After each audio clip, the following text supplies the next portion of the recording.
because we were invited to the TI that was supposed to happen, that we would have gotten invited to TI when it eventually happened. Spoiler, we didn't. Flying to tournaments and getting last is that's the worst feeling ever. Because then you just sit in your practice room, everyone else is playing, and you're just what am I doing with my life? I just remember Jabbz being so motivated and energetic to perform for his very first tournament. 100% win rate. Yeah, and that's why I think we did so well. And ever since that one, I think he's coasted a little bit. Getting kicked for Matu, I think is that's a what can you do scenario.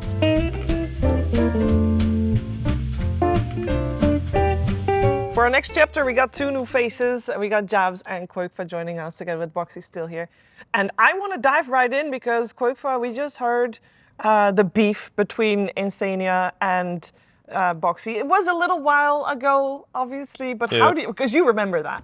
Yeah, I remember talking to Will about it, and the team was kind of divided at that point. But yeah, me and Mickey just kind of did our own thing at that time. We're just letting them beef it out, and yeah, I mean that's kind of the extent of what how we were involved. So, how did you experience COVID at the facility? I mean, some of the time was spent at home, and then some of the time was spent here. So.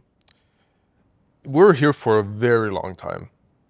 So that kind of if you're here for I don't know, 7 or 8 people in one room, it was for months. That was kind of draining socially for me. So that part got pretty hard. Mm-hmm. And then not getting to play tournaments, I think was a real letdown, because I think the team was, we're pretty good at that time. So yeah, pretty unfortunate. And Jabbz, somewhere along the line, you came on board. How did you experience that journey from going from friends with the guys to being their analyst? How did it happen? Counter-Strike game. Or from the Counter-Strike game, the infamous now Counter-Strike game. Yeah, I mean, for me, COVID was almost weirdly enough a blessing, because I ended up getting into this team because of it. It was interesting because the scene was really odd at the time, but it was also my first experience working in at a tier like this, and I think to some degree it was kind of good that we were here too, because we kind of had the privilege of being able to hang out with each other, whether that was good or not. I think in the long run it was good, because we spent so much time in such a close space with each other, and we were forced to, while everyone else was kind of stuck at home by themselves. It was also an upside, because I think we were here for, about 8 months after I joined, that we were just here at the facility. But at least for me, I got to know everyone really well, really quickly. I mean, you guys are living together, you're playing a bunch of online tournaments, but I always thought of TI as kind of the Dota Christmas, it's the celebration of the game that happened every single year for so many years. How does that affect, you're going through the gauntlet, right? Grind after grind, you're living together, missing out on that. Is the motivation there? What was it like for you? I'd say everybody on the team during that time in that regard. I mean, the thing is, Val didn't really say anything. Yeah, not that so you don't know if you're still invited to TI, you don't know if the tournaments you're playing are gonna matter for TI. We hope that because we were invited to the TI that was supposed to happen, that we would have gotten invited to TI when it eventually happened. Spoiler, we didn't. So it's just a lot of uncertainty. So you're kind of playing and maybe this is important. Maybe we're just playing for the tournament's sake, which, still important to win and try. But it's a weird period. Yeah, it was. Yeah, I mean, you guys mentioned that it probably played in your favor that you lived together all that time. Was that uncertainty talked about a lot? Was it kind of just mutually understood? Was it just kind of take it one day at a time? I don't think we talked about it, did we? I mean, we talked about, I guess, what's going to happen to TI, and everyone's it's just oh, I don't know. No. And I think we just played online tournament after online tournament. And then if TI happens, that's nice, because we're in a good spot, competitive-wise, but yeah, I think the hopes weren't too high it's happening, because, yeah. Yeah, and the tournaments, they all kind of blended together, because they all had a very similar format. You would play the same teams in every single tournament, so everything kind of felt the same. But we also, of course, had a lot of hardships within the team. during that time that affected like everyone in the team on a personal level, but of course also the team in a professional level. So there was of course a lot of uncertainty that not only came from TI being uncertain, but also like just how things were in our team during that time. There was one, you say that all tournaments blended together, but there was one tournament in particular that kind of stands out during that time, especially in the teamliquid history of results, because you guys got first in ESL One Germany. It was the first event also, Jabbz, that you, I believe, was a part of. In terms of, you might have been with the team longer, but like you're on the official roster in Liquipedia and everything like that. How did you guys experience that? Because before that, you guys hadn't gotten that #1 yet. I know it was an online LAN or online event. Maybe it diminishes a little bit, but it must have still been big. Yeah, I mean, I think the win was really huge for us. I think we were all very happy. My personal experience was of course very different. Yeah. Because I had no idea how the guys felt, like how much they had won before. I mean, I know it on paper, but it's a different thing when you're there and you experience it. But yeah, winning that tournament was of course great. I mean, to be honest, there weren't any tournaments, right? So this was like the biggest thing you could win kind of at the time. So it was for sure like a sign for us that we're on the right track. Yeah, and I believe, Boxi, that was also the one where you guys beat Team Secret, which at that point was the team to beat. But they were, did we beat them, like, did we knock them out, or were we the first teams to beat them? We beat them in lower bracket. In the because lower somebody bracket. else beat them before. Yes. So they already got like decrowned by some other bozos. You guys just did the No, I mean, that was nice. We lost to Secret probably like 12 times. Yeah. So beating them was cool. I just remember Jabbz being so like motivated and energetic to perform for his very first tournament. 100% win rate. Yeah, and that's why I think we did so well. And ever since that one, I think he's coasted a little bit. So, you know, and then we picked up KP way later, and then we started winning again. And it's always like the first couple of months. Just get a new the coach is every like time really, or what? is really So motivated. eventually we're going to see like 12 coaches on this team. Just add a new coach every Yeah. time. True. waiting to happen. I mean, so you guys started with the win, but then we see a bunch of your online results. You're getting top 4, like pretty solid, consistent performances. And then LAN started to come back. You had the Singapore major as well as the We Play Anna major, and you finished 11th, 12th in both of those. So we're But the animator was with Sumail though, right? yeah, Yes. that was Yeah. with Sumail. There's so the excuse. There were a lot of I felt like the story of that year when I was looking at your guys' results was the online looked pretty solid consistency, but then in person on LAN it was a different story. Was that something you guys felt like it was a problem with the team? Did you even notice at the time? Did it just bad place, bad timing for those tournament results specifically? I think for Animajor, for me, anyway, because we played with Sumail, I played offlane, and I think I played well online offlane, and then at LAN, I don't think I played very well offlane. So I think that's just, I think after the tournament, I was like, yeah, I just fucked up. It's like, I don't think I had the experience at that time to really play offlane well enough for us to win. I'm sure we had other issues too, but yeah, for me, I just don't think I performed that event. And that was like a huge part, I think, why we weren't that successful at the Animajor. I don't know about the other tournament, what happened. Singapore major? Yeah, I'm not sure what happened there. That was like the really weird COVID tournament. Oh, yeah. You weren't allowed to leave your practice room or like walk in the halls without being supervised. It was like hotel room to practice room and then back. Yeah. You weren't And like allowed to. So you basically got like guarded everywhere. You had to take blood tests and like COVID tests. Oh, yeah, right. and, Oh boy. yeah, it was weird. It was very strict. Results Yeah, it was wise, very strict. I don't really remember, to be honest. I don't remember much of that. No, I also banned that from my memory. No. But it was like around the time when I had to go home. So I think for me, like probably I wasn't doing very well. Yeah, because you were, of course, going home at some point full time, Yeah. not being a part of the team due to the family situation. But before that, you kind of knew that eventually you would have to. Surely that impacted probably a little bit of your play as well and your view on the games.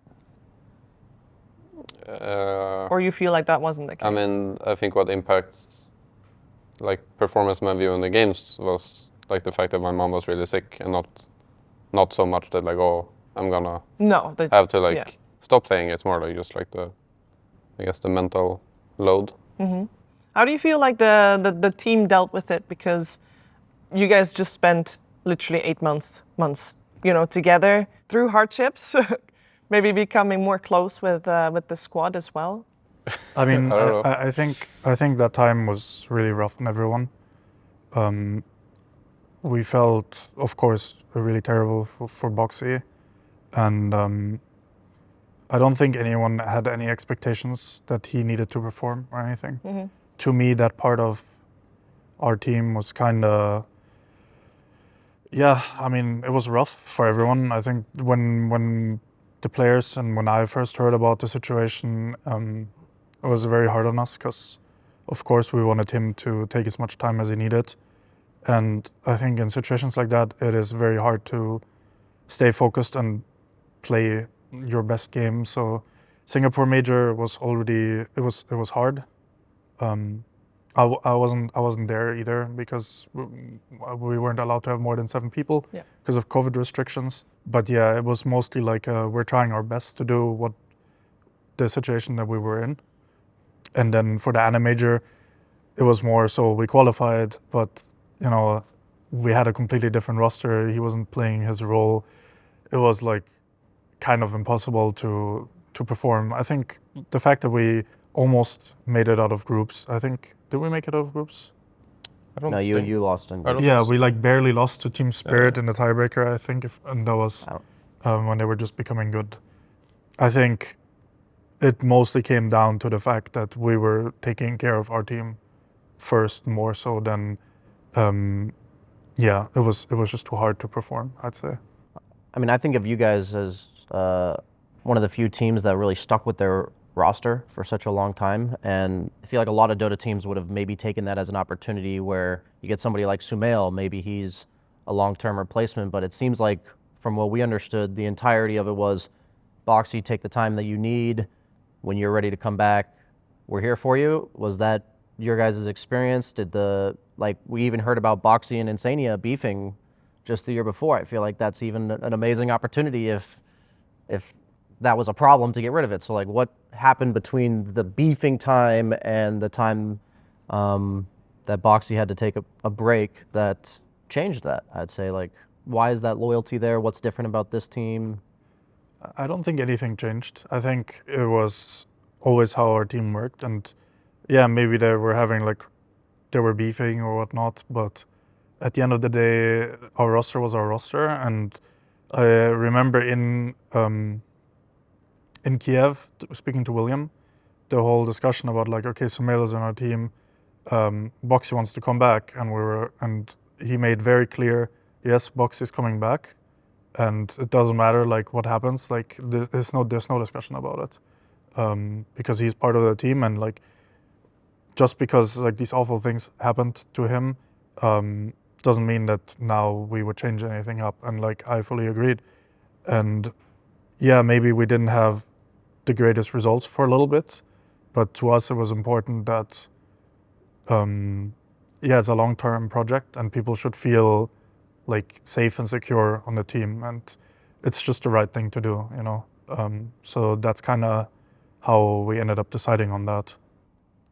I mean, I was actually there for part of this. I was there at the We Play ANA Major with you guys played your last tournament with Sumail standing in, and he was going to be moving to OG. You guys had already not qualified for TI through the qualifiers, through the points, so you had to go through qualifiers, and there was only one slot. So I remember you guys looking at each other, exchanging glances with Sumail. You guys had become friends at that point, and it was like, it's either you or us kind of situation. Like, Max, talk us through a little bit, like what that was like to know like a teammate of yours is now going to be playing against you in the qualifier, the pressure at this point because you guys haven't had the best results because of the whole everything. Yeah, I don't remember the game exactly against OG, but I remember like there was no bad blood between Sumail and us. I think we just became friends on the team.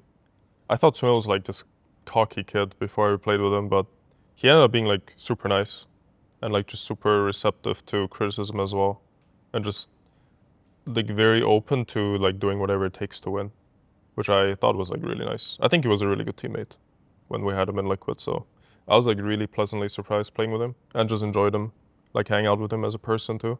So for me, there was like no bad blood between us, and unfortunately it was, you know, we didn't make it and he made it, but It's life. Was the game close though? I don't remember at all. Did we even play that? But we played some game where I don't know. Didn't we lose to like Nigma? You did lose We to lost to Enigma. Nigma in lower bracket. A Miracle like cooked us. Yeah. Oh, miracle. No, I don't think we played OG. So I don't even know if we played OG. Okay. I mean, I feel like the whole EU scene was like a bit in shambles at the time. And I guess like for me, because we weren't doing so well beforehand, so I was like, I really don't want to like screw over people's chances to get to TI. And then when I came back and we didn't qualify, I was like, oh shit, would have been better if if I didn't play, because now I feel like I screwed over everyone's chance to get to TI. So that was, you know, kind of a tough period.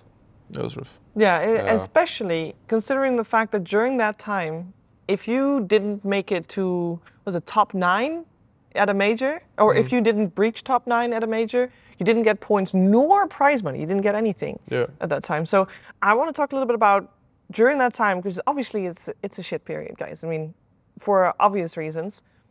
How does that impact you guys? I mean, Jabbz, you're at that point the newest addition to the team. You know, you started the year great with the win in Germany. How did that continue now that you didn't make TI? Last one in, first one out. I mean, It must have been pretty rough. it was rough for sure, but kind of like the same reason why we made that decision with Boxi. I didn't have like any doubts or fear that anything would change for me personally. I was just kind of, I guess it was kind of sad that we would fly to these majors and just come back empty-handed completely. But again, because it was kind of my first experience, these were my first like lands, it was just kind of normal to me, you know. So it started off on a low, and then it would slowly get better, and suddenly getting prize money from a tournament was like, oh wow, that's like a cool experience. I didn't know this actually was a thing, you know. So that wasn't really a bother to me, and also I didn't know really where we stood kind of on the international stage. No. So everything for me was more so a new experience than a disappointment, and I think I didn't really have any standards. I think the other guys probably cared way more for it. Back then I was just happy to be there, you know. Yeah. Yeah. I mean, flying to tournaments and getting last is like, that's like the worst feeling ever. Because then you just sit in your practice room, everyone else is like playing, and you're like, just like, what am I doing with my life? Yeah, It's like- it's much better to not show up in that case. Yeah. I mean, If you're gonna get last place. But okay, fair enough. But there were some repercussions to this year, or maybe not necessarily repercussions, but decisions were made during this year, Qojqva, because you decided to turn into a streamer after, after still there was the ESL One fall, but at that point you guys already knew that you weren't going to be playing at TI. Can you talk us through how that went for you? I mean, I didn't decide it. Blitz kicked me. Okay. Yeah. Scratch out the note there. Yeah. I mean, there was never, because the word kicked was never mentioned. Oh, yeah. I mean, parted ways or something was said, I think. But yeah, I mean, that's what it was, essentially. So yeah, the team decided to play with, was it Matu back then? Matu Yes. and Zai. Matu and Zai, yeah. Yeah. So, I mean, you're getting kicked for Matu, I think is like, you know, that's a what can you do scenario. It's like, that's like probably top 3 best player in the world at that time. So I'm like, you know, that's life. That's life. Just on a personal level, you never went back to professional play. You stayed with Team Liquid as a streamer. Can you elaborate on why that? I was just pretty happy streaming actually, because I've been playing professionally at that time for what 9 years or something. Always being around people. So at that time I was just like kind of happy having some time to myself and having like structured routine, and I can plan my day to day the way I want to. So at that time I was just kind of excited for like a new like part of my life. So there were some offers here and there, but nothing that I would have considered like leaving Liquid for. Now that you've been streaming for like several years, is like obviously there's differences, but like for you still play tons of Dota. You're still I play a lot of Dota. top 200 on the leaderboards and everything. I think as I saw yesterday, like how has your relationship with the game changed since like being a player as opposed to? I mean, the way you play is like different, right? When you play competitive, it's like you play with like a purpose, a goal in mind. You play pubs with like a purpose and a goal, and streaming is like kind of different. What do you mean? I have a great purpose and goal. So yeah, it's like you don't play for like the competitive edge anymore. You just play, you know, you try out more things. Sometimes, you know, you try something for content and you lose in 20 minutes, you get flamed by everyone. It's just life, you know. It's like you go next. So Good views on the YouTube. yeah, it's like that's like kind of not what you play for now, because I still like to, you know, like be in good games and play well. That's like what gets me excited. So I still try, but it's like definitely different. Change for you as well, Boxi, because after that year you went to position 4. Mm-hmm. How did that change? Was that kind of forced upon you? Because that might also have been a result of new players being added, others being removed? I mean, I would say that once I joined, we talked a bit about it. And I was like, well, I'm down to keep playing offlane, but I feel like I'm also down to play position 4. Mm-hmm. And then I think he said like that he'd rather play offlane. And then I was like, okay, sir, I will play support. And it was, yeah. I mean, I still don't really feel like I know how to play support, to be honest. Or like, Several years later. no, but like He's you're just playing the game to the best of your ability. And I didn't go through like the school of how to put wards and how to do this and that. So it took quite a long time. Even now, sometimes it's not like ingrained in my blood or in my spine to like buy the words and click them on the map. And maybe in a few years down the line, you know, I don't know. You're talking about your discussions with Zai, I assume, on who's going to play 3 and 4. Yeah. I guess I'm wondering, at least I'm sure a lot of other people are wondering, like at that time there's obviously discussion of the roster changes as a whole. What was happening from your end and also like Tommy's end that like they decide, like why wouldn't it theoretically be, you know, their former position 4? Like why are you now moving to 4? Like why did you stay on the team, do you think? And I think there's a lot of history and things that led into things being the way they were. I don't really remember exactly because it was quite a long time ago. I think Tommy was probably a little bit on the lines of like he doesn't have like in his heart to kick people a little bit. But I don't know. I mean, I guess Max got kicked. Yeah. So Tommy, I don't know. And then regarding the position 4, me, I mean, I think I had like a pretty big influence on the team, or like, I mean, Tommy did too, but more in a, for me, more in a decision-making wise, or like strategy-wise. Mm-hmm. And I guess like for me, I felt like I could do it from other positions, or like it might even be easier as a support, which I think it is a bit. Yeah, definitely. And yeah, unfortunately, you can only fit 5 people in a Very roster. true. Very true. Winds a change. So with that, it is time to get a new chapter on the way onto chapter 3.